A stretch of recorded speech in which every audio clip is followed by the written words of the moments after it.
இன்று நாம் தியானிக்கப் போகின்ற விஷயம் அடையாளங்களும் அற்புதங்களும் என்ற ஒரு சப்ஜெக்ட் நாம் படிக்க போறோம். எடுத்துக்கொள்வோம். யாத்திராகமம் 7ஆம் அதிகாரம் 3வது வசனம். நான் பார்வோனின் இதயத்தை கடினப்படுத்தி எகிப்து தேசத்தில் என் அடையாளங்களையும் அற்புதங்களையும் மிகுதியாய் நடப்பிப்பேன். தேவன் என்று சொல்லுகிறார். இஸ்ரேல் மக்கள் அடிமையாகிவிட்டார்கள். இந்த மக்களை நான் மீட்கப் போகின்றேன். அங்கு நான் அடையாளங்களையும் அற்புதங்களையும் மிகுதியாய் நடப்பிப்பேன் என்கின்றார். முதலில் நாம் தெரிந்து கொள்ள வேண்டியது அடையாளம் என்றால் என்ன, அற்புதம் என்றால் என்ன. ஏன்னா இதுதான் இதனுடைய அடிப்படை. இன்னைக்கு அடையாளம் என்றால் என்ன, அற்புதம் என்றால் என்பது மேக்சிமம் யாருக்கும் தெரியல. அடையாளம் என்பது காணக்கூடியது, அற்புதம் என்பது அதற்குள்ளாக இருக்கக்கூடிய தேவனுடைய வல்லமை. சரிங்களா? அப்ப இந்த அடையாளங்களை அற்புதங்களை பழைய ஏற்பாட்டு காலத்தில் தேவன் எப்படி நடத்தினார், இன்று நாம் வாழ்கிற காலத்தில் இந்த அடையாளங்களும் அற்புதமும் நடக்கிறதா இல்லையா? அநேகரை கேட்டீர்கள் என்றால் இப்ப எங்க பிரதர் இருக்கிறது? இப்ப அடையாளம் அற்புதம் எங்க இருக்குது? அன்னைக்கு செங்கல்ல கடந்தாங்க, எவ்வளவு விஷயம் நடந்துச்சு. ஆதியாகமத்திலிருந்து எஸ்தர் புத்தகம் எவ்வளவு தேவன் நடப்பித்தாரு. இன்னைக்கு எங்க சொல்ற மாதிரி இருக்குதுன்னு சொல்லிட்டு எல்லாரும் வந்து எனவே தேவனை விசுவாசித்தாலும் உள்ளுக்குள்ளாக ஒரு துயரங்கள் வருத்தங்கள் வருகிற பொழுது அவர்கள் மனதில் ஏற்படக்கூடியது எல்லாம் சொல்லாம பிராக்டிகலா சான்ஸா. ஆனால் வேதம் சொல்கிறது இன்றும் அந்த அடையாளமும் அற்புதமும் நடந்து கொண்டிருக்கிறது பாருங்கள் என்று தேவன் நம்மை அதை பற்றி கூற அழைப்படுத்தியுள்ளார். வாசிப்போம். அது யாத்திராகமம் 7ஆம் அதிகாரத்திலிருந்து 12ஆம் அதிகாரம் வரை அவருடைய அந்த 10 வாதிகளை பற்றி நமக்கு எல்லாருக்குமே தெரியும் இல்லைங்களா? 10 வாதிகள் இருக்கிறது. 10 வாதிகள் மூலியமாக இஸ்ரவேல் மக்களுக்கு எகிப்து தேவர்களை அவர்கள் தேவர்கள் அல்ல என்பதை தேவன் நிரூபித்தார். பிறகு தன்னுடைய மக்களை அழைத்து வரும் பொழுது அவர் எப்படி அழைத்து வந்தார் என்பதை பற்றி பார்த்து போகிறோம். யாத்திராகமம் 14ஆம் அதிகாரம் 10வது வசனம். பார்வோன் சமீபித்து வருகும் போது இஸ்ரவேல் புத்திரர் தங்கள் என் கண்களை ஏறெடுத்த போது எகிப்தியர் தங்களுக்கு பின்னே வருகிறதை கண்டு மிகவும் பயந்தார்கள். அப்பொழுது இஸ்ரவேல் புத்திரர் கர்த்தரை நோக்கி கூப்பிட்டார்கள். அன்றையும் அவர் பார்வோனை மோசேயை நோக்கி எகிப்திலிருந்து பேசப்புலிகளை இல்லை என்று வனந்திரத்திலே சாகும்படிக்கு எங்களை கொண்டு வந்தீர்.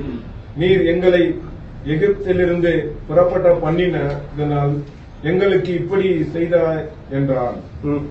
அப்ப இந்த ஒரு விஷயம் நம்முடைய வாழ்க்கையில் நடக்கக்கூடிய விஷயத்தை இங்கு அழகாக சொல்கிறார்.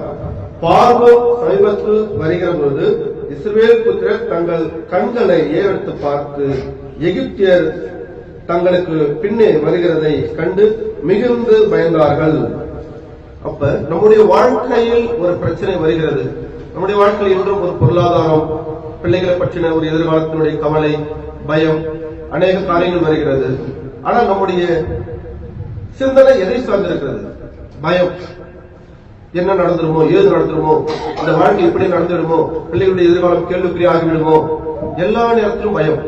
அப்ப ஆனால் அதே நேரத்தில் வேதம் அந்த இடத்தில் மனிதனுடைய சிந்தனை எப்படி இருக்கிறது சொல்கிறது. 11, 12 படிங்க.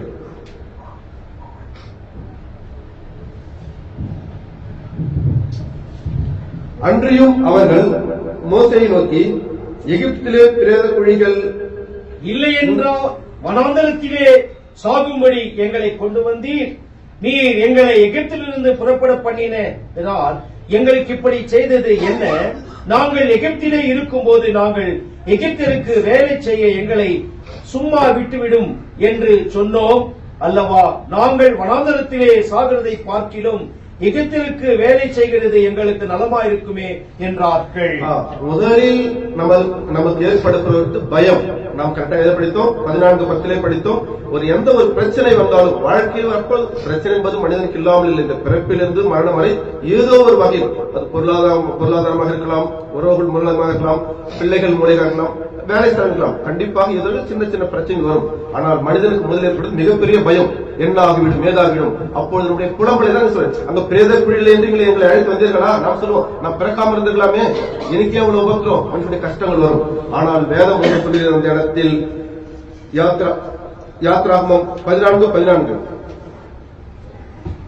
கர்த்தர் உங்களுக்காக யுத்தம் பண்ணுவார், நீங்கள் சும்மா இருப்பீர்கள் என்றார்.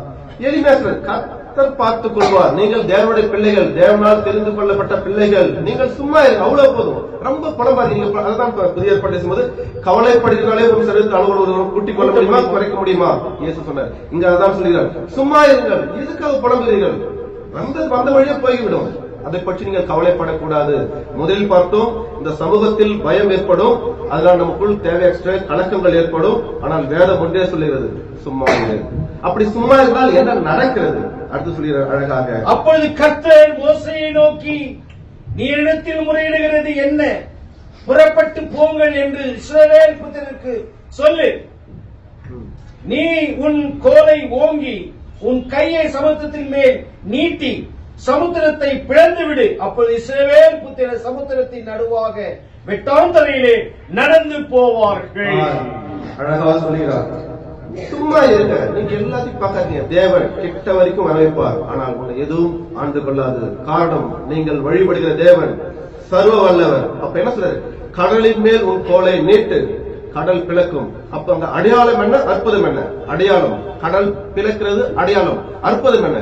இப்படி பிளந்துச்சு தேவனுடைய வல்லமை. அப்ப இந்த அடையாளங்களும் அற்புதங்களையும் நாம் கூர்ந்து கவனிக்க வேண்டும். நம்முடைய வாழ்க்கையில் இந்த அடையாளத்தையும் அற்புதங்களையும் கவனிக்காததால் தான் எப்பொழுதும் ஏதோ ஒரு கவலை, ஏதோ ஒரு துக்கம், ஏதோ ஒரு வருத்தம் நம்மை அலைகழித்துக் கொண்டே இருக்கிறது. இன்னொரு இடத்தில் அவர்களை வழிநடத்தும். மீண்டும் சொல்லுகிறேன், ஆதியாகமம் முதல் எஸ்தர் புத்தகம் வரை அநேக அற்புதங்கள் அடையாளங்கள் இருக்கிறது. அவ்வளவு விதத்தானது இந்த இஸ்ரேல் மக்கள் கடந்ததையும், பிறகு புதிய ஏற்பாட்டில் இந்த அடையாளத்தையும் அற்புதம் தேவன் நமக்கு பிரசன்ட்ல எங்க வைத்து நம்ம பார்க்க போறோம். இதான் கான்செப்ட். அதனால திருப்பி இன்னொரு இடத்தில் தேவன் சொல்கிறார் அவர்களை எப்படி வழிநடத்தினார் என்று. யாத்திராகமம் 16 அதிகாரம் 12 வசனம்.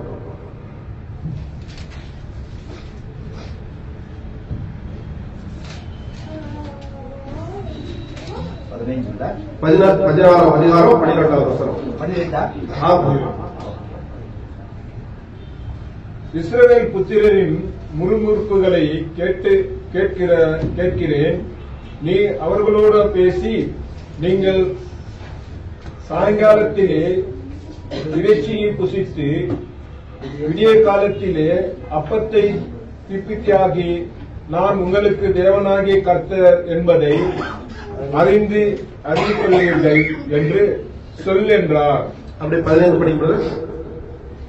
இஸ்ரவேல் புத்திரர் அதை கண்டு அது இன்னதென்று என்று அறிந்திருந்து ஒருவரை ஒருவர் பார்த்து இது என்ன என்றார்கள். அப்பொழுது மோசே அவர்களை நோக்கி, இது கர்த்தர் உங்களுக்கு புசிக்க கொடுத்த அப்பம்.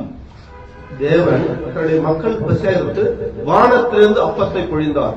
எப்படி அப்பத்தை பார்த்தார்கள்? அடையாளம் எப்படி வந்தது? அற்புதம். அப்படி என்றால் வேதம் தெளிவாக சொல்கிறது. நீங்கள் காண்கிறீர்களா, நீங்கள் காண்பதெல்லாம் ஒரு அடையாளம். ஆனால் தேவ பிள்ளைகளுக்கு அதற்கு பின்னாடி ஒரு அற்புதம் இருக்கிறது. அதை புரிந்து கொள்ளக்கூடிய வேத ஞானத்தை நீங்கள் எடுத்துக் கொள்ளுங்கள். இந்த உலக மக்களுக்கு தெரியாது. எல்லாத்தையும் யதார்த்தம், தற்செயல் எல்லாம் ஒரு காரணம் சொல்லுவாங்க. ஆனா தேவ பிள்ளைகளுக்கு மட்டுமே தெரியும். இது சாதாரண விஷயம், அடையாளம் அல்ல. இதற்குள் தேவனுடைய அற்புதம் எங்களுக்குள்ளாக அடங்கியிருக்கிறது என்று சொல்லுகிறார். அப்பொழுது இந்த காடைகள் எப்படி வந்தது என்பது நமக்கு அழகாக சொல்லுகிறார். என்னாகமம் 11:31.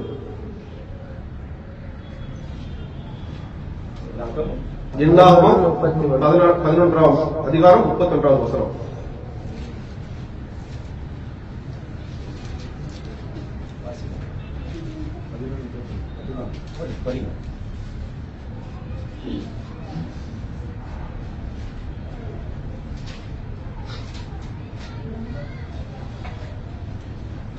அப்பொழுது கர்த்தரிடத்திலிருந்து புறப்பட்ட ஒரு காற்று சமுத்திரத்திலிருந்து காடைகளை அடித்துக் கொண்டு வந்தது. பாளையத்திலும் பாளையத்தை சுற்றிலும் இந்த பக்கமும் ஒரு நாள் பிரயாணப்படும், அந்த பக்கம் ஒரு நாள் பிரயாணம் மட்டும் தரையின் மேல் 2 முழ உயர விழுந்த கிடக்க செய்தது. அப்பொழுது ஜனங்கள் எழும்பி அன்று பகல் முழுவதும் ரா முழுவதும் மறுநாள் முழுவதும் காடைகளை சேர்த்தார்கள். கொஞ்சமாய் சேர்த்தவன் 10 ஓமர் அளவு சேர்த்தான். அவைகளை பாளையத்தை சுற்றிலும் தங்களுக்காக குவித்து வைத்தார்கள். நன்றாக கூர்ந்து கவனியுங்கள். தேவனிடத்திலிருந்து புறப்பட்ட காற்று காடைகளை அடித்துக் கொண்டு வந்து அவர்கள் பற்றி 2 முழ அளவுக்கு காடைகள் கொண்டிருக்கிறது. எவ்வளவு பெரிய மிராக்கள்! அவர்களுக்கு சாப்பாடு இல்லை. எங்களுக்கு நாங்க நல்லா சாப்பிட்டதுமே எங்களை வளர்ந்துட்டு விட்டுட்டியே. தேவன் ஒரு காலமும் கைவிடுதல். நாங்கள் சபைக்கு வந்துள்ளோமே, எங்களுடைய வாழ்க்கை என்ன? எங்களை ஒரு மாதிரி இருக்குமா நினைக்கிறாங்களே. இது ஒரு சபை மாதிரி தெரியல, ஒரு விசுவாசம் இல்லையே, உங்க எங்களால உணர முடியலையே. உலகம் ஒரு மாதிரி நம்மளை தூஷிக்கும். ஆனால் தேவன் நம்மளை எந்த சூழ்நிலையிலும் எந்த தருணத்திலும் கைவிட மாட்டார். ஏதோ ஒரு வகையில் ஏதோ ஒரு தருணத்தில் யார் மூலியமாக பண்ணுவார். ஆனால் அது அந்த தருணத்தில் அடையாளமாக தெரியும். ஆனால் அது பின்னாடி அடங்கியிருக்கிற அற்புதங்கள் தேவ பிள்ளைகளாகி நம்மால் மட்டுமே உணர முடியும். அடுத்தது இன்னொரு இடத்திலும் அவர்களுக்கு அழகாக சொல்லுகிறார். யாத்ராகமம் 17:5. 17ஆம் அதிகாரம் 5ஆம் வசனம். அப்பொழுது கர்த்தர் மோசேயை நோக்கி, நீ இஸ்ரவேல் மூப்பரில் சிலரை உன்னோடு கூட்டிக் கொண்டு நீ நதியை அடித்த உன் கோலை உன் கையிலே பிடித்துக் கொண்டு ஜனங்களுக்கு முன்னே நடந்து போ. தொடர்ந்து வாசிக்கலாம். ஆமா, அப்ப என்ன சொல்றாங்க நன்றாக புரிந்து கொள்ளுங்கள். முதலில் நாம் படித்தோம், செங்காடலை பிளந்தார், முதல் அதிசயம். இரண்டாவது, அவர்களுக்கு உணவு கொடுத்தார். இங்க சொல்ற, நீ பாறை போய் அடி, பாறைக்கு மேல் நான் இருப்பேன் அடித்தோம். பாறையில் எப்படி தண்ணி வரும்? நிறைய பேர் இந்த உலகத்தை சொல்லுவாங்க, என்ன மனசு கல் மனசா பண்ணிருப்பாங்க, கல் எப்படி வரும்? ஆனால் தேவன் அதிசயங்களின் தேவன், அற்புதங்களின் தேவன் சொல்லுகிறார், கல் மேல போய் அடி, தண்ணி வரும். கல் என்பது அடையாளம். கல்லுக்குள் இருந்து தண்ணீர் எப்படி வந்தது? அற்புதம். அதான் சொல்றது, நாம் விசுவாசிக்கிற தேவன் அடையாளங்களின் அற்புதங்களின் தேவன். அவர் எந்த சூழ்நிலையிலும் அவருடைய பிள்ளைகளை கைவிட மாட்டார். அதான் சங்கீதத்தை படிப்போம், சிங்கக்குட்டிகள் தாழ்ச்சி கடந்து பட்டினியா இருக்கும், கர்த்தரில் ஒரு நன்மையும் குறைவுபடாது, ஒரு நன்மையும் குறைபடாது. குறைபடுகிற மாதிரி தோன்றலாம் பார்வையில், ஆனால் தேவன் தன்னுடைய பிள்ளைகளுக்கு ஒரு காலமும், ஏன் அவர் அடையாளங்களின் தேவன், அவர் அற்புதங்களின் தேவன் என்ற அந்த உணர்வு விசுவாசம் இருக்க வேண்டும். அப்படியாக முதலில் பார்த்தோம், உணவு கொடுத்தார், நீர் கொடுத்தார். மூன்றாவது இன்னொன்றையும் வெளிப்படையாக சொல்லுகின்றார். உபாகமம் 29:5.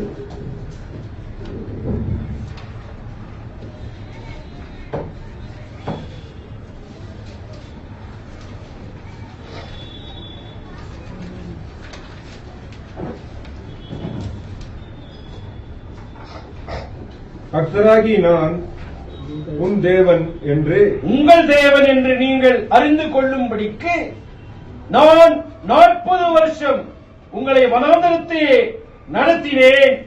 உங்கள் மேல் இருந்த வஸ்திரம் பழையதாய் போகவும் இல்லை, உங்கள் காலில் இருந்து பாதரட்சைகள் பழையதாய் போகவும் இல்லை.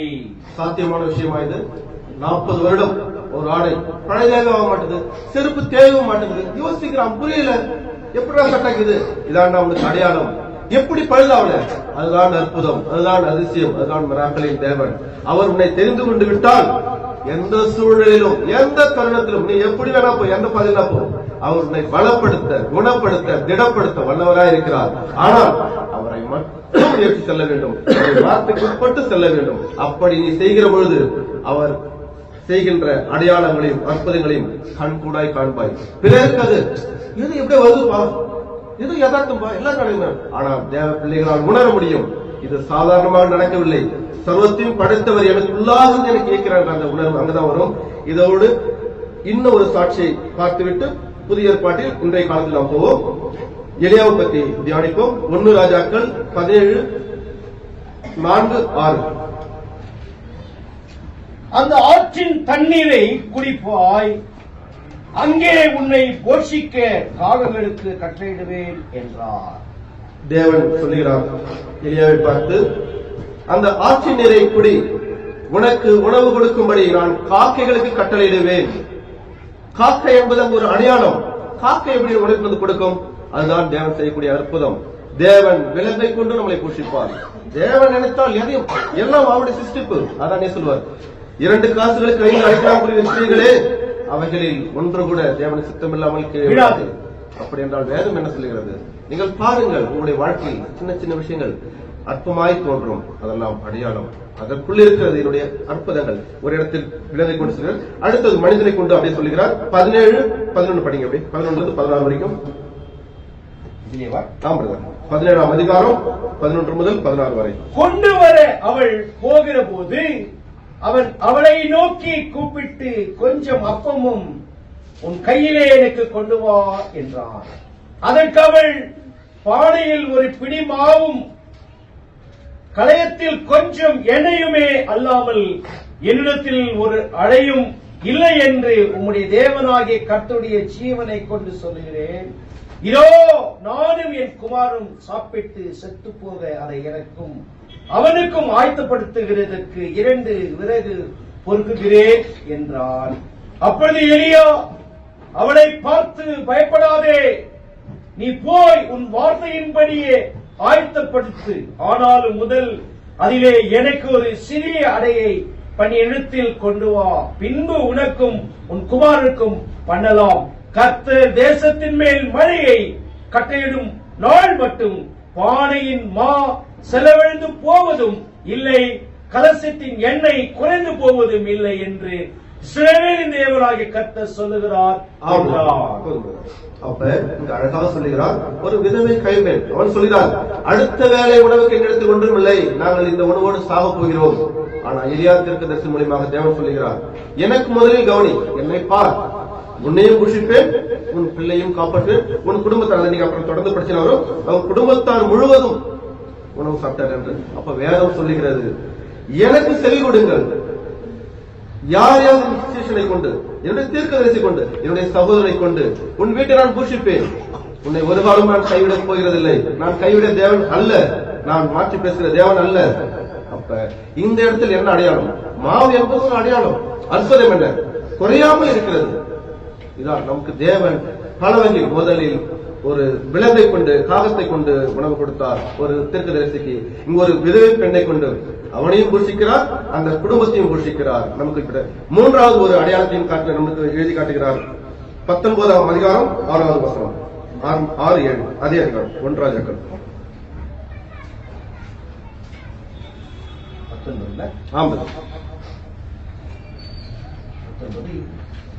19:6-7.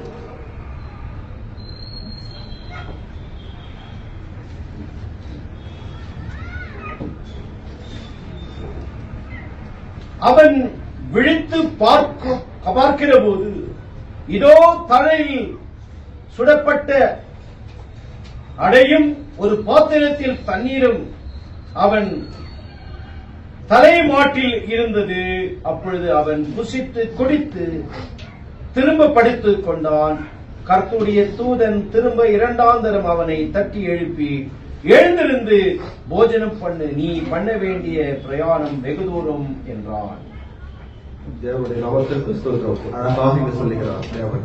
தேவனுடைய தூதனை கொண்டு அவனுக்கு உணவு கொடுத்தார். முதலில் சொல்லுகிறார், நான் விலங்கை கொண்டு மனிதனை போஷிப்பேன், என்னுடைய பிள்ளைகளை நான் காப்பாற்றுவேன். 2வது, விதவை பெண், அவள் கை ஒன்றும் கூட இருக்காது, ஆனால் தேவன் நினைத்தால் அவளை கொண்டும் உன்னை ஆஸ்வதிப்பேன். 3வது, இதை கூட நீ அற்பமா எண்ணலாம், இதையும் கடந்து தேவ தூதனை கொண்டு நான் உங்களை ஆஸ்வதிப்பேன், உங்களுக்கு தேவையானதை கொடுப்பேன். ஆனால் ஒன்று, என் வேதத்திற்கு செவி கொடுங்கள், நீங்கள் அப்பொழுது அடையாளங்களையும் அற்புதங்களையும் மனதார காண்பீர்கள். ஏன் இதெல்லாம் எழுதி வைக்க வேண்டும் தேவன்? எதற்காக எழுதி வைத்திருக்கிறார்? சாட்சிகளாக என்னுடைய பிள்ளைகளை நான் ஒரு காலமும் கைவிடுகிறதில்லை. காரணம், நீங்கள் என்னால் பிரிந்து கொள்ளப்பட்டவர்கள், என்னுடைய சாயை நான் உங்களுக்கு கொடுத்திருக்கின்றேன். உங்களை ஒரு காலம் இந்த பூமியில் இந்த சமூகத்திலும் பேர் முன்னால் ஒரு காலம் வெட்கப்பட நான் விடமாட்டேன். ஏன்? நான் அடையாளங்களின் தேவன், அற்புதங்களின் தேவன். ஓகே, இப்ப இந்த ட்ராக் அப்படியே வச்சுட்டு, இதற்கு அடிப்படை என்ன தேவை? இன்றைக்கு நாம் வாழ்கின்ற இந்த உலகத்தில், அதாவது கிறிஸ்து பிறப்புக்கு அப்புறம் இந்த அடையாளங்களும் அற்புதமும் என்னுடைய வாழ்க்கையில் எப்படி இயங்குகிறதா என்பதை நாம் சோதிக்க சில வசனங்களை பார்த்து அதனோடு சேர்ந்து இணைவோம். ஏசாயா 8ஆம் அதிகாரம் 20வது வசனம். வேதத்தையும் சாட்சி ஆகமத்தையும் கவனிக்க வேண்டும், இந்த வார்த்தையின்படியே சொல்லாவிட்டால் அவர்களுக்கு விடியற்காலத்து வெளிச்சம் இல்லை. வேதம் தெளிவாக நமக்கு சொல்லுகிறது, வேதத்தின்படியும் சாட்சி ஆகமத்தையும் கவனிக்க வேண்டும். அப்படி இல்லாவிட்டால் அவர்கள் விடியற்காலத்து வெளிச்சம் இல்லை. காண மாட்டீங்க. நீங்க எத்தனை சபைக்கு போகலாம், எத்தனை கடவுளை கும்பிடலாம், எத்தனை தெய்வங்களை கும்பிடலாம், ஆனால் வேதத்தையும் ஆகம சாட்சியும் கவனிக்காவிட்டால் விடியற் காலத்து வெளிச்சம் இல்லை. ஆனாலும் நீங்கள் எப்படிலாம் ஜெபம் பண்ணுவீர்கள்? அதிலே படிங்க, 22 படிங்க. அவர்கள்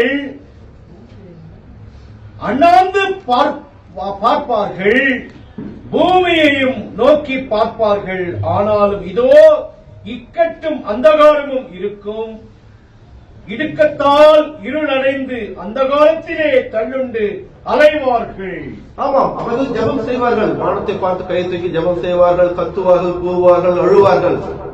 பூமியை பார்த்து முட்டி போட்டு மண்ணை பார்த்து அழுவார்கள், கட்டுவார்கள். ஆனால் வேதம் சொல்லுகிறது ஒன்றும் நடக்காது. தள்ளாண்டு அலைவார்கள். தள்ளாடி அலைவீங்க, காற்று அடிபட்ட மாதிரி. பிரதர், நாங்க வாரம் போறோம் பிரதர், மனசுல நிம்மதி இல்ல பிரதர், சமாதானம் இல்ல பிரதர், வாழ்க்கையில துக்கமாக இருக்குது, பிள்ளை சொல்ற பேச்சு கேட்கவே மாட்டேங்குது, கடங்காரம் வாரம் வாசல் வந்து அசிங்கப்படுத்துறான்.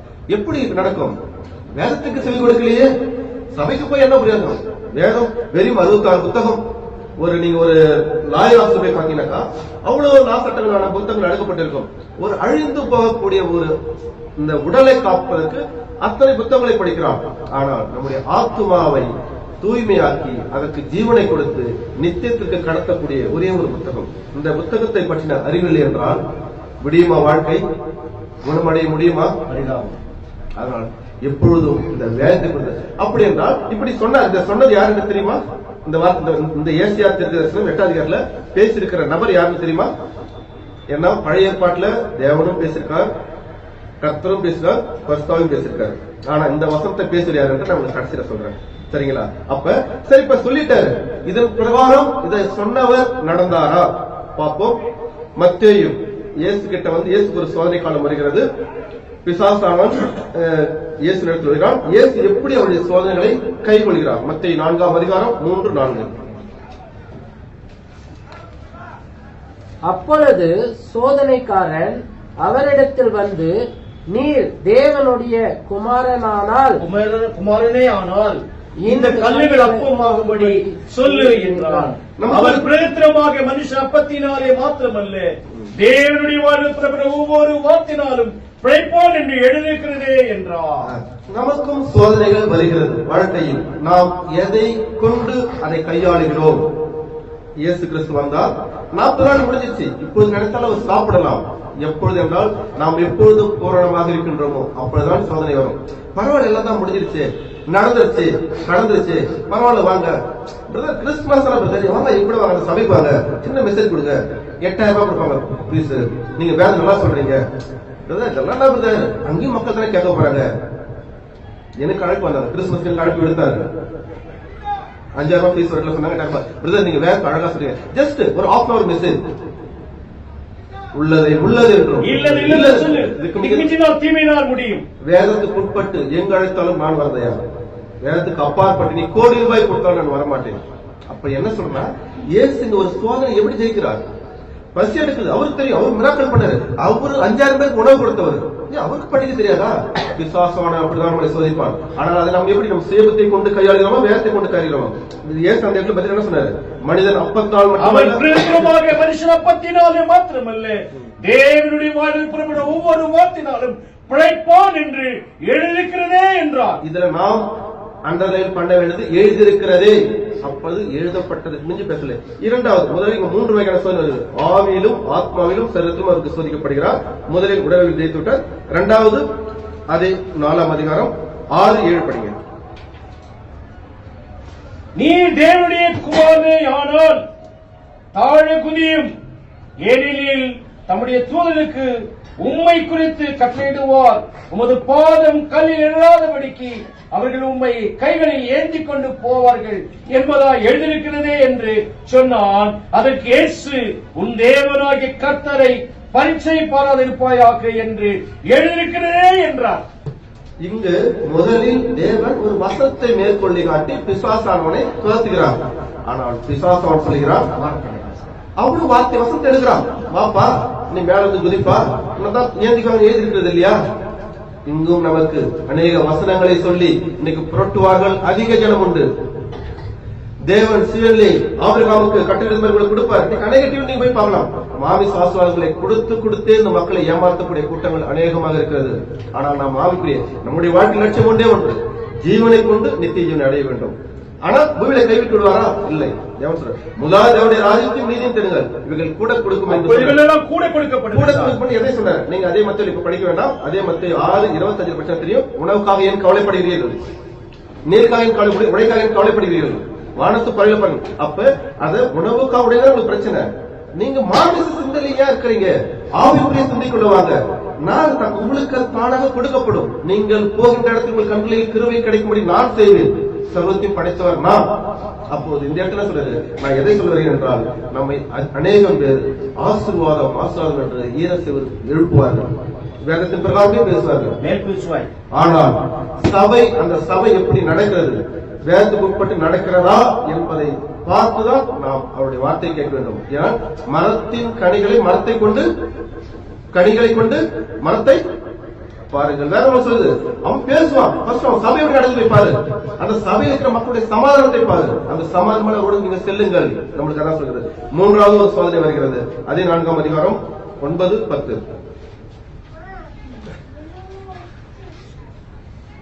நீர் சாஷ்டாகமாய் விழுந்து என்னை பணிந்து கொண்டால் இவைகளெல்லாம் உமக்கு தருவேன் என்று சொன்னான். அப்பொழுது இயேசு, அப்பாலே போ சாத்தானே, உன் தேவனாய் கர்த்தரை பணிந்து கொண்டு அவர் ஒருவருக்கு ஆராய்ச்சி செய்வாய் என்று எழுதியிருக்கிறதே என்றார். 3 இடத்திலும் கிறிஸ்து பயன்படுத்தின ஒரு வார்த்தை எழுதியிருக்கிறதே. வேதத்தை தாண்டி வெளியே போகவில்லை. நாமும் வேதத்துக்குட்பட்டு இருந்தால், கிறிஸ்துவர்களாக இருந்தால், கிறிஸ்துவை நான் முழுமையாக விசுவாசிக்கிறேன் என்றால், கிறிஸ்துக்குள்ளாக நான் பயணம் செய்கிறேன் என்றால், கிறிஸ்துவின் சபையில் நான் ஐக்கியமாக இருக்கிறேன் என்றால், எழுதப்பட்டதை மட்டுமே பேச வேண்டும். அதற்குள்ளான சபைக்குள்ளாக நாம் இயக்கப்பட வேண்டும். மற்றபடி நாம் கிறிஸ்துவர்கள் என்று சொல்லிக்கொள்ளலாம், கிறிஸ்துவின் இயக்கம் நம்மளுக்குள்ள இருக்குமா என்றால் கேள்விக்குறி. சரி, இது அவர் சோதனை போது பேசிய வார்த்தைகள். ஆனால் அவருடைய பிரசங்கத்திலும் அவர் எப்படி பேசியிருக்கான்றதை ஒரு சில வசனங்களை கொண்டு பார்த்துவிட்டு அடுத்தது இதுக்கு கடந்து செல்லலாம். யோவான் 14:49.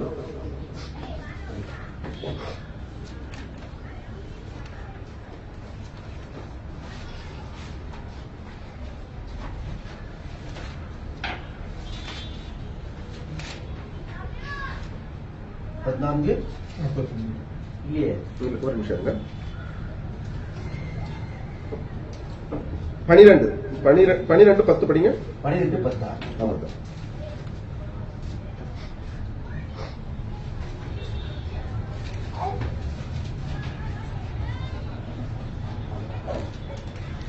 லாசரு நிமித்தமாக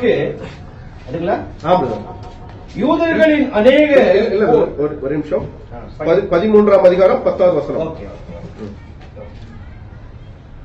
இயேசு அவனை நோக்கி, முழுகினவன் தன் கால்களை மாத்திரம் கழுவ வேண்டியதாயிருக்கும். யோவான் எழுதின சுவிசேஷம் 13 இல்ல ஒரு நிமிஷம் நான் சொல்லுறேன். யோவான் எழுதின சுவிசேஷம் 12ஆம் அதிகாரம் 49வது வசனம். நான் சுயமாய் பேசவில்லை, நான் பேச வேண்டியது இன்னதென்றும் உபதேசிக்க வேண்டியது இன்னதென்றும் என்னை அனுப்பின பிதா எனக்கு கட்டளையிட்டார். அப்பொழுது இயேசு கிறிஸ்து தன் பிரசங்கித்த காலத்தில் தான் வாழ்ந்த அந்த 3 வருடத்தில் சுயமாக எதுவும் பேசவில்லை, சுயமாக எதுவும் போதிக்கவில்லை. நான் சுயமாக எதுவும் பேசவில்லை. இந்த கிறிஸ்துவர்களாக இருக்கின்ற நாம், கிறிஸ்துக்குள்ளாக வாழ்கின்ற நாம், நம்முடைய சிந்தனை சொல் எதை சார்ந்திருக்கிறது, சுயபுத்தியை சார்ந்திருக்கிறதா, வேதத்தை சார்ந்திருக்கிறதா என்பதை நாம் சொல்லிக்கொண்டு, கிறிஸ்து சோதனைகளை வார்த்தை கொண்டு ஜெயித்தார். தன் பிரசங்கத்தையும் வசனத்தை கொண்டே கடைசி வரை பேசினார். அதற்கு இன்னொரு வசனமாக 14ஆம் அதிகாரம் 10வது வசனம்.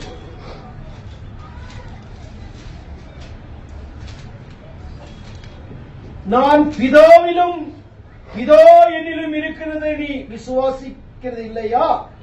நான் உன்னுடனே சொல்லுகிற வசனங்களை என் சுயமாய் சொல்லவில்லை, என்னிடத்தில் வாசமா இருக்கிற பிதாவானவரே இந்த கிரியைகளை செய்து வருகிறார்.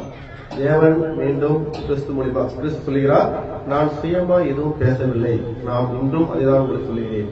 வேதத்தின் பிரகாரம் பேசுகிறவர்கள், வேதத்தின் பிரகாரம் நாம் எப்போது பேசுகின்றோமோ, நம்முடைய செயல்கள் இருக்கின்றதோ, அப்போதெல்லாம் அந்த தேவனுடைய அற்புதங்களையும் அடையாளங்களையும் காண முடியும். ஏனென்றால் நாம் இந்த தியானிக்கக்கூடிய வார்த்தைகள் சாதாரண வார்த்தைகள்ல ஆவியும் ஜீவனமாய் இருக்கக்கூடிய வார்த்தைகள்.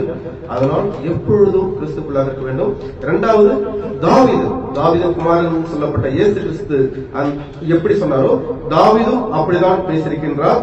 சங்கீதம் 119 23வது வசனம்.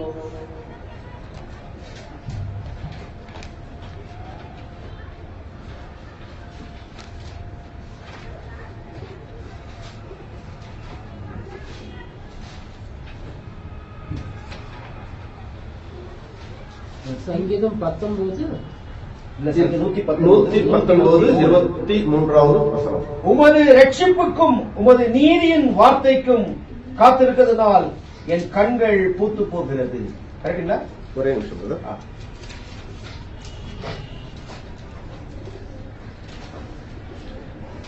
சங்கீதம் 119 23வது வசனம். பிரபுக்கள் உட்கார்ந்து எனக்கு விரோதமாய் பேசிக் கொண்டிருந்தார்கள்.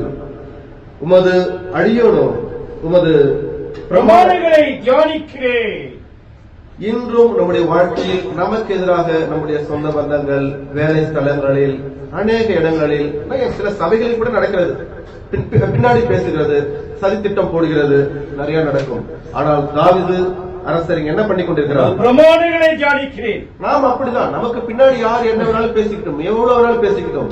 ஐயோ என்னை பற்றி பேசுறாங்களே, என்னை பற்றி இது புறம் பேசுறாங்களே, புலம்ப வேண்டாம், கவலைப்பட வேண்டாம். வேதத்தை தியானிங்க. அதுக்கு அடுத்த வசனம் அழகாக சொல்லும். உம்முடைய சாட்சிகள் எனக்கு இன்பமும் என் ஆலோசனைகளுமாய் இருக்கிறது. அவ்வளவுதான். அப்ப நான் அந்த வேதத்தை படிக்கும் பொழுது அவர்கள் பேசின கவலையை தாண்டி எனக்கு இன்பம் உண்டாகும். இன்பம் உண்டாகும். அப்புறம் எனக்குள் ஆலோசனை பிறக்கும். அதை நான் எப்படி கைகொள்வது, அதை நான் எப்படி மேற்கொள்வது? என் ஃப்ரெண்ட்ஸ் கிட்ட நம்ப வேண்டாம், என் சமூகத்தை நான் கேட்க வேண்டாம், என் சபையில கேட்க வேண்டாம், ஊழியக்காட்ட கேட்க வேண்டும். அது கண்டிப்பாக. அதை தாண்டி மற்றவர்கள்ட்ட போயிட்டு தேவையில்லாத விஷயங்கள் டிஸ்கஸ் பண்ணிக்கிட்டு அவங்க அப்படி பேசுறாங்க இப்படி பேசுறாங்க. யார் யாராவது இருக்கட்டும், நான் கிறிஸ்தவன், வாழ்வது நான் அல்ல கிறிஸ்தியன். அப்படி என்ற அந்த சிந்தனை இருக்கிறவர்கள் எப்பொழுதும் புறம் பேசுவார்கள், நமக்கு விரோதமாக சதி செய்வார்கள். ஆனால் நாம் தியானிக்க வேண்டியது ஒன்றே, வசனத்தை தியானிக்க வேண்டும். அப்படி விசாரிக்கின்ற பொழுது நமக்கு இன்பமும் ஆலோசனையும் அந்த இடத்தில் பிறக்கும் என்று வேதம் சொல்லுகிறது. வாக்குமானவர் சொல்கிறார். இன்னொரு இடத்திலும் தாவீது ராஜாவுக்கு பிரச்சனை வருகிறது. அதே சங்கீதம் 119 95 படிங்க. 95.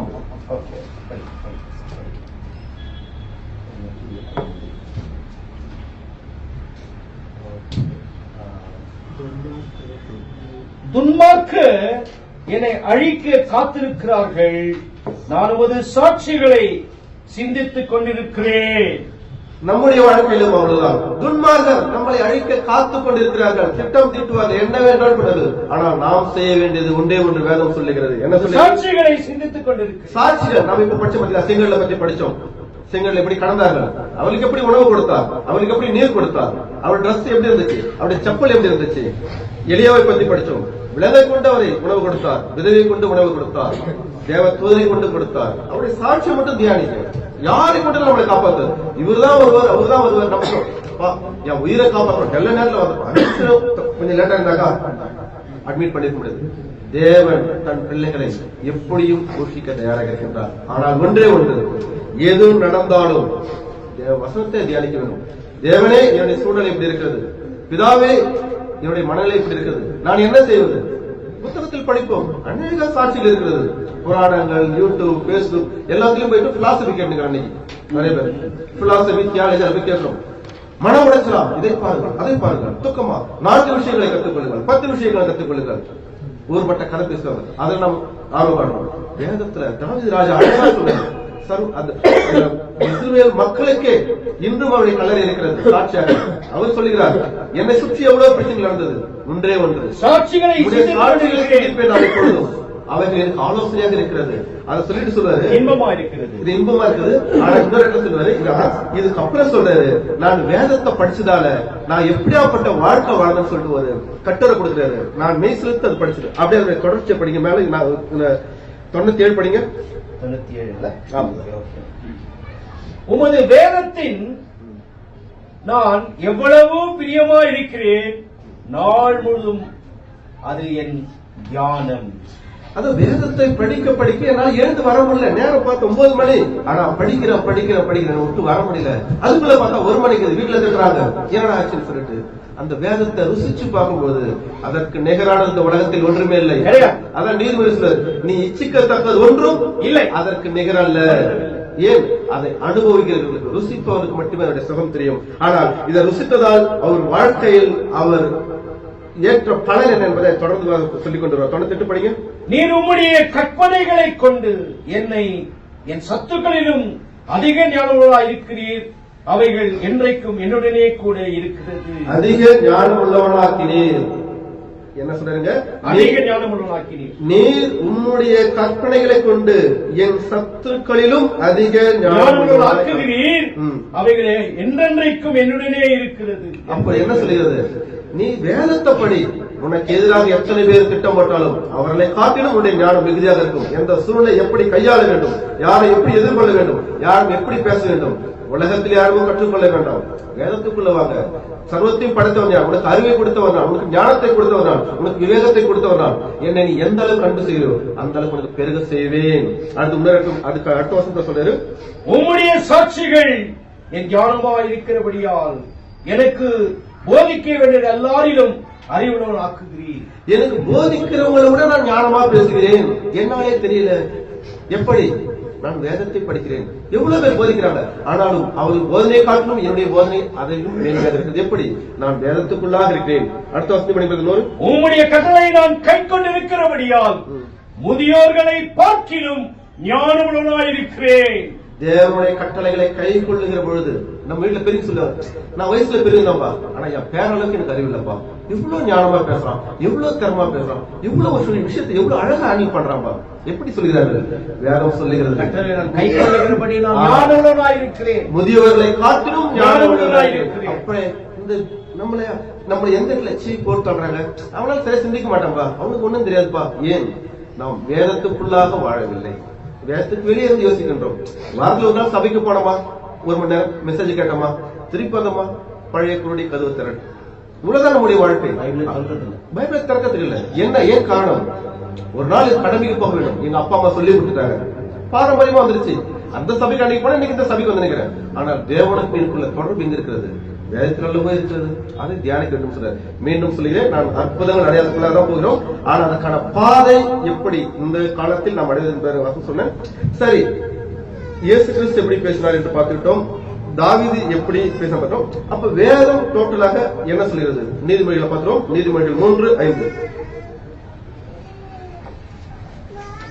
5-6 படிக்கிறோம்.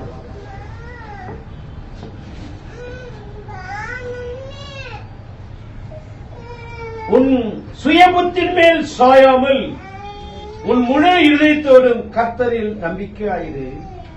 உன் வழிகளெல்லாம் அவரை நினைத்துக்கொள், அப்போது அவர் உன் பாதைகளை சபைப்படுத்துவார். இங்கு ஆவியானவர் சொல்கிறார், உன் சுயபுத்தின் மேல் சாயாமல். எல்லாருக்கும் ஒரு ஆலோசனை இருக்குது, இப்படி பண்ணலாம் அப்படி பண்ணலாம். ஆனா வேதம் சொல்லுது, உன் சுயபுத்தியின் மேல் சாயாமல் உன் முழு இதயத்தோடு கர்த்தரிடத்தில் நம்பிக்கையாயிரு. உன் வழிகளெல்லாம் அவரை நினைத்துக்கொள், அப்பொழுது அவர் உன் பாதைகளை சமைப்படுத்துவார். உன் சுயபுத்தின் மேல சாயாத, வேதத்துக்குள்ளவா. எந்த பிரச்சனையா 10 நிமிஷம் உட்கார்ந்து. நீதிமொழி என்ன சொல்லுது? அந்த சங்கீதக்காரர்கள் என்ன சொல்கிறார்கள்? இயேசு கிறிஸ்துடைய வாழ்க்கை எனக்கு என்ன சொல்கிறது? அப்போஸ்தலருடைய வாழ்க்கை என்ன சொல்கிறது? நிருபங்களில் பவுல் அடிக்கிறார் எப்படி எழுதியிருக்கிறார், அந்த சூழ்நிலைகளை எப்படி சமாதானம் செய்வது, இதெல்லாம் தியானிங்க. ஏகப்பட்ட விஷயங்கள் இருக்குது. இந்த நீங்க வரீங்க சபைக்கு, இங்க எவ்வளவு மெசேஜ் கொடுறாங்க எல்லாத்தையும் நோட் பண்ணுங்க. ஒரு வாரம் ஒரு வகையான மெசேஜ் கொடுக்குறாங்க, ஒரு சப்ஜெக்ட் கொடுக்குறாங்க, ஒரு கான்செப்ட் கொடுக்குறாங்க. இதை எடுத்து போய் பாருங்க. ஒரு நமக்கு பிரச்சனை வருதா, பிரதர் அன்னைக்கு இதை பத்தி சொன்னாரு, இந்த வசனம் என்ன சொல்லுது, தேடி பார்க்கணும். வந்தோம், கேட்டோம், சென்றோம். அதை நோட் பண்றோமா, வீட்டுல போய் தியானிக்கிறோமா? அப்புறம் எப்படி கவலை இல்லாம இருக்க முடியும்? துக்கம் இல்லாம எப்படி வாழ முடியும்? கவனிக்க வேண்டும். என்ன சொன்னாங்க, நீங்க இவ்வளவு வசனம் சொல்றோம், இந்த வசனத்தை போய் வீட்டுல தியானிக்கணும். ஐயோ பிரதர் சொன்னாங்க, எனக்கு சோறு வந்துச்சு. கரெக்ட். சங்கீதம் 119 சொன்னாரு, 23 சொன்னாரு, 95 சொன்னாரு. ஆமா, நான் எப்படி தியானிக்கணும்? ஆமா, சுயபுத்தி மேல சாதனை சொன்னாரு. இப்ப எனக்கு நாளைக்கு பையனுக்கு 1 லட்சம் ஃபீஸ் கட்டியே ஆகணும் சொன்னாரு. யாருக்கு கடன் வாங்கலாம்? சுயபுத்தி. சிந்திக்க வேண்டும், கேட்பது நம்முடைய கடமை. ஆனாலும் தேவனுடைய ஞானத்தோடும் வேத சிந்தனையோடும் கேட்க வேண்டும். கடவுளே நான் கேட்க போறேன், தேவனே நான் கேட்க போறேன், அவருடைய கண்ணில் கிருபை காட்டுங்கள், உங்களால முடியும். அதற்கான வசனங்களை மேற்கோள் காட்டி அப்படி கேட்க வேண்டும். புரியுதுங்களா? அதனால தொடக்கம் முதல் இறுதி வரை நாம் பார்க்கின்றோம் நேரத்தின்படிதான் என்று. இப்பொழுது அடையாளத்துக்குள்ளும் அற்புதங்களும், இப்பொழுது அடையாளத்துக்குள்ளும் அற்புதங்களுக்குள்ளும் இப்ப கனெக்ட் ஆக போறோம். இப்ப பார்க்கலாம். யோவான் 15ஆம் அதிகாரம் 7வது வசனம். நீங்கள் என்னிலும் என் வார்த்தையில் உங்கள் நிலத்திருந்தால் நீங்கள் கேட்டுக்கொள்ள எதுவும் அது உங்களுக்கு செய்யப்படும். அழகா சொல்றார், இன்றைக்கு எல்லோரும் கேட்கிறோம். தேவனார் நீங்கள் என்னிலும் என் வார்த்தை உங்களிலும் நிலைத்திருந்தால், இந்த நிலை என்பது ரொம்ப முக்கியம். ஏன்னா இன்னைக்கு எல்லா சபையிலுமே பொதுவா குறைஞ்சது 50 வசனத்துல இருந்து 100 வசனம் வரைக்கும் மனப்பாடமா தெரியக்கூடிய அநேக வழிகாட்டில் நான் பார்த்திருக்கிறேன். ஆனால் அதிலிருந்தும் அவர்களால் வாழ்க்கையில் ஜெயிக்க முடியவில்லை, வெற்றி பெற முடியவில்லை. ஏதோ ஒரு மன அழுத்தம், மன கஷ்டம், நான் என்கிற ரகத்தை ஏன் நிலைத்திருக்கவில்லை? எப்படி நிலைத்திருக்கணும் பிரதர்? நானும் வசனம் படிக்கிறேன், பைபிள்லாம் படிக்கிறேன் பிரதர். இல்ல பிரதர், நீங்க கேளுங்கள் கொடுக்கப்படும், தட்டுங்கள் கண்டறிவீர்கள், கேட்கிறவனும் பெற்றுக் கொள்கிறான், முதலாவது அவருடைய ராஜ்யத்தின் எல்லாம் படிச்சிட்டோம் பிரதர். இருந்தாலும் வாழ்க்கையில நிம்மதியே இல்லை பிரதர். ஒரே துக்கமா இருக்குது, வருத்தமா இருக்குது. எப்படி நிலைக்கவில்லை? அது எப்படி நிலை பெற வேண்டும் சொல்கிறார் தேவன். யோவான் 7ஆம் அதிகாரம் 38வது வசனம். வேத வாக்கியம் சொல்லுகிறபடி என்னிடத்தில் விசுவாசமா இருக்கிறவன் எவனோ அவன் உள்ளத்திலிருந்து ஜீவத்தனில் உள்ள நதிகள் ஓடும் என்றார். வேத வாக்கியம் சொல்லுகிற பிரகாரம் என்னிடத்தில் விசுவாசமாய் இருக்கிறவன் எவனோ அவருடைய உள்ளத்திலிருந்து ஜீவத்தனில் உள்ள நதிகள் ஓடும் என்றார். விசுவாசமாய் இருக்கிறவன் எவனோ, அந்த விசுவாசம் வேத வாக்கியங்கள் சொல்லுகிற விசுவாசம் வளர்க்கும் உள்ளுக்குள்ள. வார்த்தைகள் வந்து மெமரி, நான் பிரதர் ஃபேமிலியை சொல்லிட்டு அழகா ஒரு டாக்டர் என்ன பண்ணாங்க, மருத்துவ தொழில் வந்து புனிதமான தொழில் சொல்லுவாங்க. அதுல இன்னைக்கு கார்பரேட் ஆயிடுச்சு, பணம் தான். ஒரு பேங்க் போனா இன்சூரன்ஸ் இதா 3 நாள் முடிக்க வந்து 10 நாள் படிக்க வைக்கிறோம்.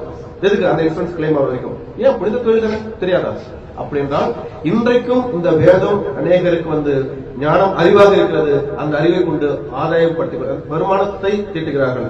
அதனால்தான் அங்கு போகின்ற அநேக விசுவாசிகளுக்கு சரியான ஒரு ஆரோக்கியம் கிடைக்கிறது.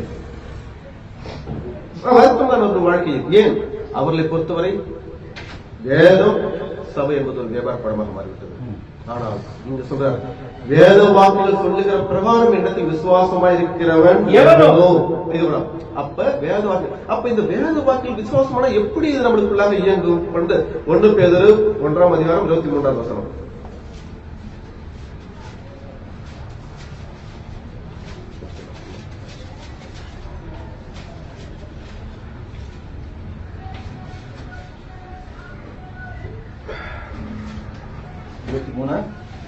ஒன்று பேதுரு 1ஆம் அதிகாரம் 23வது வசனம். அழிவுள்ள வித்தினாலே அல்ல, என்றென்றைக்கும் நிற்கிறதும் ஜீவனுள்ளதுமான வேத வசனமாக்கிய அழிவில்லாத வித்தினாலே மறுபடியும் ஜனிப்பிக்கப்பட்டிருக்கிறீர்களே. அழிவுள்ள வித்தினாலே என்றால் நம் தந்தை தாய் நம்முடைய ஜீனில் வரக்கூடிய இந்த வித்தினால தான் நீங்க வாழ்ந்திருக்கிறோம். எப்படி நம்ம வாழக்கூடிய இந்த சமூகத்துல டீச்சர் சொல்லி கொடுத்த பாடம், நம் வீட்டான நடந்த ஒரு சூழ்நிலை, நம்ம அப்பா அம்மா சொல்லி கொடுத்த ஒரு விஷயங்கள், இந்த வித்துல தான் நீ வாழ்ந்துக்கிற. அப்பாவுடைய வித்து பாருப்பா, அவங்க அப்பன மேலே இருக்கிறான்பா, அவனை பார்த்தா அவங்க பெருப்ப மேல இல்ல, அவங்க தாத்தன மேல இல்ல, நீங்கள் இந்த வித்தினால வாழ்ந்துட்டு இருக்கீங்க. ஆனா வேதத்தை அழிவுள்ள வித்து, இது அழிந்து போகக்கூடிய வித்து. ஆனா வேதம் சொல்லுது அழிவில்லாத வித்து, அதாவது தேவ வசனமாகிய வித்தினாலே மறுபடியும் ஜனிப்பிக்கப்பட்டீர்களே. அப்ப என்ன? நம்முடைய வித்தைகள் இந்த வேதத்தை படிக்க படிக்க படிக்க படிக்க தியானிக்க தியானிக்க அப்படியே என்னுடைய மூலம் அப்படியே வெளியே போகுது. இந்த என்னுடைய அப்பா அம்மாவால் இந்த சமூகத்தாலும் நான் கற்றுக்கொண்ட இந்த ஞானங்கள் எல்லாம் என்னை விட்டு கொஞ்சமா அப்படியே வெளியே போகும். இந்த வசனங்கள் எல்லாம் உள்ள போய் என்னை இயக்க ஆரம்பித்து விடும். அப்பொழுது என்னை அறியாமலே எனக்குள்ள ஒரு புது பலன், ஒரு புது திடன், புது நம்பிக்கை, புது உற்சாகம் பிறக்கும். ஏன்? இப்போது எனக்குள்ள இந்த ஜீவன் இல்லை. என்ன திட்டம்? ஜான் பாலா அவன் சரியில்லைப்பா, எப்ப பார்த்தாலும் பைபிள் திணிப்பான்பா வைத்தக்காரன் சொல்லுவாங்க. ஆனா எனக்கு கோவம் வராது. ஏன்? அவர் சொல்லிக்கிற ஜான் பால் செத்து 10 வருஷம் ஆகிறது. இப்பொழுது வாழ்றது ஜான் பால் இல்லை. அந்த வித்து அழுந்து போச்சு. அது லூசாமுடைய வித்து. இன்னைக்கு எனக்குள்ளே இருக்கிறது கிறிஸ்துடைய வித்து. அதனால நான் அதை பத்தி கவலைப்பட மாட்டேன். காரி கூட துப்பது நான் கவலைப்பட மாட்டேன். ஏன்? நான் வேதத்தின் பிரகாரம் போகிறேன். எனக்குள்ளாக இந்த வசனமாகிய வித்து எனக்குள்ள இருக்கிறது. அப்ப இந்த வித்து போயிட்டு என்ன செய்யும்? 2வது, அதாவது இந்த வித்து உருவாகணும்னு சொல்லிட்டாரு. அப்ப இந்த வித்து என்ன எனக்குள்ளாக செய்யும் என்பதை அடுத்து சொல்கிறார். ரோமர் 12:2. நான் மீண்டும் படிக்கிறேன், கவனிங்கள். நீங்கள் இந்த பிரபஞ்சத்திற்கு ஒத்த வேஷம் தெரியாமல், அதாவது இந்த உலகத்துக்கென்று ஒரு அறிவு இருக்கிறது. சுயநலம், குடும்பம், பிள்ளை, யாருக்க பண்ற என் பிள்ளைக்கு ஒரு நல்ல வேலை நாளைக்கே சத்தா கூட பரவாயில்ல பிரதர், ஒரு ஊட்ட கட்டிட்டு சத்தா பரவாயில்ல பிரதர். இந்த பிரபஞ்சத்துக்கென்று ஒரு வேஷம் இருக்கிறது. இந்த வேஷம் தரிக்காதீங்க, ஒத்த வேஷம். ஏனென்றால் உங்களுடைய ஆத்மாக்களை நீங்கள் மட்டும்தான் காப்பாற்றிக் கொள்ள முடியும். என் பிள்ளைக்காக அவங்களுக்காக சொல்றீங்க, பில்குல் இதெல்லாம் ஒரு காலமும் நம்ம கூட வராது. ஏன்னா நிறைய பேர் சொல்றாங்க பிள்ளைகளுக்காகவே வாழ்ந்து சட்டம் இருக்கிறாங்க. ஆனா நம்முடைய விசுவாசம் பிள்ளைகளை ரட்சிக்குமா ரட்சிக்காதா? ரட்சிக்கும். எசேக்கியேல் இல்ல, இதுக்காக மட்டும் அந்த வசனத்துக்குள்ள போயிட்டு வரோம். எசேக்கியேல் 14:20 படிங்க. இது அது கான்செப்ட் இல்ல, இப்ப இது சொன்னதுக்காக இந்த வசனத்துக்கு போயிட்டு வரோம். எசேக்கியேல் 14:20. நோவாவும் தானியேலும் யோபும் அதன் நடுவில் இருந்தாலும் அவர்கள் தங்கள் நீதியினால் தங்கள் ஆத்துமாக்களை மாத்திரம் தப்பிவிப்பார்கள் அல்லாமல் குமாரனையாகிலும் குமார்த்தியாகிலும் தப்பிவிக்க மாட்டார்கள் என்று என் ஜீவனை கொண்டு சொல்லுகிறேன் என்பதை கர்த்தராகிய ஆண்டவர் உரைக்கிறார். கர்த்தர் என்ன சொல்லிறாருங்க? நோவாவும் தானியேலும், நோவா, தானியேல், யோபு அதன் நடுவில் இருந்தாலும், அதாவது நோவா நியாயப்பிரமாணத்துக்கு முன் வாழ்ந்தவர், தானியேல் நியாயப்பிரமாணத்துக்கு உட்பட்டு வாழ்ந்தவர், யோபு இது இரண்டுக்கும் அப்பாற்பட்ட ஒரு மனிதன். தங்கள் நடுவில் நீதியினால் தங்கள் ஆத்மாக்களை மாத்திரம் தப்புவிப்பார்களே அல்லாமல், இவங்க நீதினால் இவங்க ஆத்மா மட்டும் தப்பி வச்சுக்க முடியும். குமாரத்திகளையோ குமார்த்தியாகிலும் குமாரனையாகிலும் குமார்த்தியாகிலும் தப்பிவிக்க மாட்டார்கள். அப்ப வேதம் சொல்கிறது, யார் தான் பிள்ளை பிள்ளைக்கு விசுவாசத்தை கொடுங்கள். இந்த பூமிக்கு தேவையான ஆசீர்வாதத்தை தேவன் கொடுப்பார். ஏன்னா 1000 தலைமுறைகளுக்கு இரக்கம் காட்டக்கூடிய தேவன். இந்த பூமியில அவருக்கான ஆசீர்வாதம் கண்டிப்பாக உண்டு.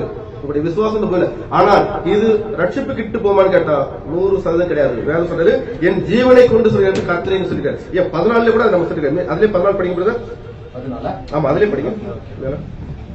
அப்பொழுது நோவா, தானியேல், யோபு ஆகிய இம்மூன்று புருஷரும் அதன் நடுவில் இருந்தாலும் அவர்கள் தங்கள் நீதியினால் தங்கள் ஆத்துமாக்களை மாத்திரம் தப்பிவிப்பார்கள் என்று கர்த்தராகிய ஆண்டவர் சொல்லுகிறார். அவ்வளவுதான். அப்ப ஒரு விஷயம் நான் அனைவரும் தான் சொல்றது, பிள்ளைகளுக்காக வாழுங்க. பெற்றோர்கள் நீங்கள் வாழுங்கள், பிள்ளைகளுக்கு வாழ கற்றுக் கொடுங்கள். நான் பிள்ளைகளுக்காக வாழ்ற பிள்ளைங்க வாழ்ந்து எனக்கு அது போதும். தயவு செஞ்சு சொல்லாதீங்க. உங்களுடைய ஆத்மாவுக்காக பிள்ளைகளுக்கு ஞானத்தை கொடுங்கள், தேவனை பற்றின அறிவை கொடுங்கள். உலகத்தில் வாழ்வதை தேவன் பார்த்தான்னு சொன்னேன். தேவனுடைய ராஜ்யத்தை கொடுங்க, அவர் பார்த்து மீதியே. அவர்களுக்கு நாம் கொடுக்க வேண்டியது அறிவை அல்ல, தேவ ஞானத்தை கொடுக்க வேண்டும், தேவ பயத்தை உணர்த்த வேண்டும், ஒழுக்கத்தை கொடுக்க வேண்டும். நாம் சென்ற பிறகு அவன் அல்ல, அவனை சார்ந்த ஒரு சமூகம் இருக்கிறது. நாம் எப்படி பிள்ளையை வளர்க்கிறோம், பொருளாசை காட்டி வளர்க்கிறோமா, தேவ பயத்துக் கொண்டு மிக முக்கியம். காரணம், நாளை அவன் மனைவி அவன் பக்குவமாக ஆளக்கூடிய மனநிலை நம்மை சார்ந்தால் அவன் உருவாகும். நாம் குடும்பத்தை எப்படி நடத்துகிறோமோ அவனுக்கு அதான் மாடினேஷன். வீட்டுல எப்பயுமே சண்டை இருக்கும், ஆனா சீட்டு போட்டு பிள்ளைக்கு வீடு கட்டி இருப்போம். நாளைக்கு அவன் எப்படி பொண்டாட்டி கூட நிம்மதியா வாழ்வான்? பேரண்ட்ஸ் வாழ்ற பிள்ளைங்க எப்படி வாழும்? ஆனாலும் சீட்டு போட்டு இல்ல பிரதர், வீட்டுல ஒரு வீடு கட்டி கொடுத்தா போதும், அவனுக்கு அவன் நல்லா இருப்பான். இன்னைக்கு அநேகர் தவறான பாதை பிள்ளைகளை எடுத்துக் கொண்டு போயிடும். ஆனால் நடக்கும், இதெல்லாம் தேவைதான். ஆனால் அதை காட்டிலும் தேவ பயம், தேவ பக்தி, சபைக்கு வருதல், வந்தெடுத்தல், காணிக்க செல்தல், தேவனை தொழுது கொள்ளுதல் மிக மிக முக்கியம். சரி, ஓகே. இப்ப அதுல கான்செப்ட் திருப்பி வந்துடும். அப்ப இங்க என்ன சொல்றாருனாக்கா, ரோமர் 12:2 நான் சீக்கிரம் முடிச்சிடறேன். இன்னும் 3 வருஷம் தான் முடிச்சிடலாம். தேவனுடைய நன்மை, பிரியம், பரிபூரணம், சித்தம் இன்னதென்று பகுத்தறியத்தக்க உங்கள் மனம் புதிதாகிறதுனாலே மறுரூபம் ஆகுங்கள். அப்ப நம்ம முதல்ல அங்க என்ன படிச்சோம்? 1 பேதுரு 1:23 அழிவில்லாத வித்தாக தேவசனம். அப்ப இந்த வித்து உள்ள போயிட்டு என்ன செய்யுதுன்னா, இந்த மனம் மறுரூபம் ஆகிறது. எப்படி இந்த மனம், இந்த மனசுடைய பிரச்சனைனாக்கா நிம்மதியா இருக்காது, அலைஞ்சுக்கிட்டே இருக்கு. ஒரு 10 நிமிஷம் கண்ண முடியாத உட்காந்து சொல்லலாம், எதனா ஒண்ணு வந்து போயிட்டு இருக்கு நம்மளுக்குள்ள. அப்ப என்ன சொல்றேன்னா, இந்த வித்து உங்களுக்குள்ள போகிற பொழுது என்ன நடக்கிறது என்றால் மனம் புதிதாகிறது. ஏன்னா அந்த மனது மிக பிரச்சனைனாக்கா எல்லா வீட்லயும் கட்டினா சொல்லுவாங்க, பிரதர் மனசே பாரமா இருக்கு, மனசே சரியில்லை பிரதர், இன்னமும் மனசு படப்பட நடிச்சிருக்கு பிரதர். அப்ப இந்த மனம் மிக மோசமானது. உலகத்தில் பழகி பழகி உபத்திரங்களையும் வருத்தங்களையுமே சுமந்து கொண்டிருக்கிறது. ஆனால் இந்த வேத வசனம் உள்ளே போக போக என்னாகிறது? தேவனுடைய பிரியம், அவருடைய நன்மை, அவருடைய ஆழங்கள் நம்மை ஆளுகிற பொழுது மனம் மறுரூபமாகிறது. மறுரூபமாகிற பொழுது நாம் தேவனுடைய புத்திரராக மாறுகின்றோம். இப்பொழுது இந்த அற்புதங்கள் அடையாளத்துக்குள்ள இப்ப நம்ம கடைசி எபிரேயர் 2:13 நான் அவரிடத்தில் நம்பிக்கையாய் இருப்பேன் என்றும், இதோ நானும் தேவன் எனக்கு கொடுத்த பிள்ளைகளும் என்றும் சொல்லியிருக்கிறார். நானும் தேவன் எனக்கு கொடுத்த பிள்ளைகளும். இங்க யார்? நான், இயேசு கிறிஸ்து. தேவன் எனக்கு கொடுத்துள்ளோம். அதனால் பிள்ளைகள் மாமிசத்தையும் ரத்தத்தையும் உடையவர்களாய் இருக்க அவரும் அவர்களை போல் மாமிசத்தையும் ரத்தத்தையும் உடையவானார். மரணத்துக்கு அதிகாரியாகிய பிசாசானவனை தமது மரணத்தினாலே அழிக்கும்படிக்கு. அப்ப என்னங்க சொல்றா, நானும் எனக்கு கொடுத்த பிள்ளைகளும், இங்க கிறிஸ்து சொல்றாரு. அப்ப என்ன சொல்றது, அதுக்கு முதல் வசனத்தை நீங்க படிச்சீங்க 12, உம்முடைய நாமத்தை என் சகோதரருக்கு அறிவித்து சபை உம்மை துதித்து பாடுவேன். இந்த சபையில வர மாட்டீங்களா, இந்த சபையில வர, இந்த சபையில தான் என்ன புரிஞ்சுங்க, இங்க வர கிறிஸ்துவின் சபைக்குள்ள வர நாம தான் பாடுவேன். யாரு? நானும் தேவன் எனக்கு கொடுத்த பிள்ளைகளும். நல்லா புரிஞ்சுங்க, இது ஆழமான சத்தியம். பிள்ளை கூட கடைசியா கேட்டுங்க. அப்ப இந்த சொல்ற சபைக்குள்ள கூடி வரவதான் தேவன். இந்த வார்த்தை எங்க சொன்னாரு? என்ன சொன்னாரு? இதோ நானும் தேவன் எனக்கு கொடுத்த பிள்ளைகளும் என்று சொல்லி இருக்கிறார். எங்கே சொல்லி இருக்கிறார்? போவோம். ஏசாயா 8ஆம் அதிகாரம் 18வது வசனம்.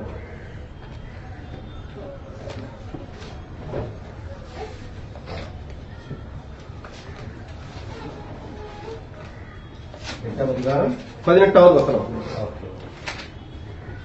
இதோ நானும் கர்த்தர் எனக்கு கொடுத்த பிள்ளைகளும் சியோன் பர்வதத்தில் வாசமாயிருக்கிற சேனைகளின் கர்த்தராலே இஸ்ரவேல் அடையாளங்களாகவும் அற்புதங்களாகவும் இருக்கிறோம்.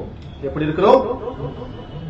இதோ நானும் கர்த்தர் எனக்கு கொடுத்த பிள்ளைகளும் சியோன் பர்வதத்தில் வாசமாயிருக்கிற சேனைகளின் கர்த்தராலே இஸ்ரவேலின் அடையாளங்களாகவும் அற்புதமாகவும் இருக்கிறோம். அப்ப இங்க பேசக்கூடியவர் யார்?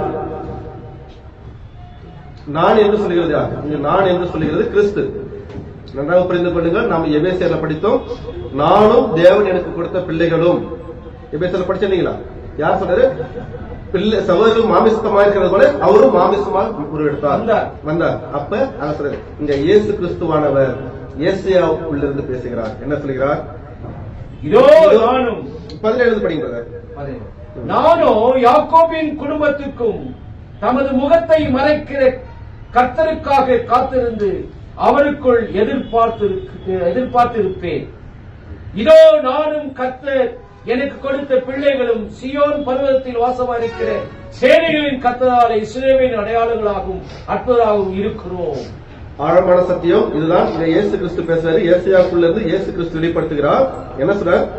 இதோ நானும் கர்த்தர் எனக்கு கொடுத்த பிள்ளைகளும் சியோன் பர்வதத்தில் வாசமாயிருக்கிற சேனைகளின் கர்த்தராலே அண்டர்லைன் பண்ணீங்க, இஸ்ரவேலில் அடையாளங்களாகவும் அற்புதங்களாகவும் இருக்கிறோம். அப்ப இஸ்ரவேலில் அப்ப இன்னைக்கு இது எங்க ஏற்பட்டிருக்குது? புதிய ஏற்பாட்டுல எபிரேயர்ல இயேசு கிறிஸ்து பவுல் அடியார் சொல்றாரு, இயேசு கிறிஸ்தா சொல்லியிருக்காரு அப்படின்னு சொல்றாரு. அப்ப இஸ்ரவேலில் என்றால் நம்மளுக்கு வேதம் அழகா சொல்லுகிறது. இன்னைக்கு இவ்வளவு கிறிஸ்துவர்கள் இருந்தாலும் கிறிஸ்துவர்களில் இன்றைக்கு அடையாளமும் அற்புதமா இருக்கிறது யார்? கிறிஸ்துவின் சபையார். இந்த ஒரு உணர்வு நம்மளுக்கு வேண்டும். அன்றைக்கு அடையாளம் எப்படி அவருக்கு வெளிப்படையாக இருந்தது, இன்று நமக்குள்ள எப்படி தேவன் கொடுக்கிறார், ஆவிக்குள்ளாக கொடுக்கிறார் என்று சொல்லுகிறார். இது 2 வசனம். ஏன்னா எப்படி நம்மளுக்குள்ள இந்த அற்புதமும் அடையாளமும் நடக்கிறது என்ற அந்த 2 வசனத்தை பார்த்து நிறைவு செய்வோம். ரோமர் 2ஆம் அதிகாரம் 10வது வசனம்.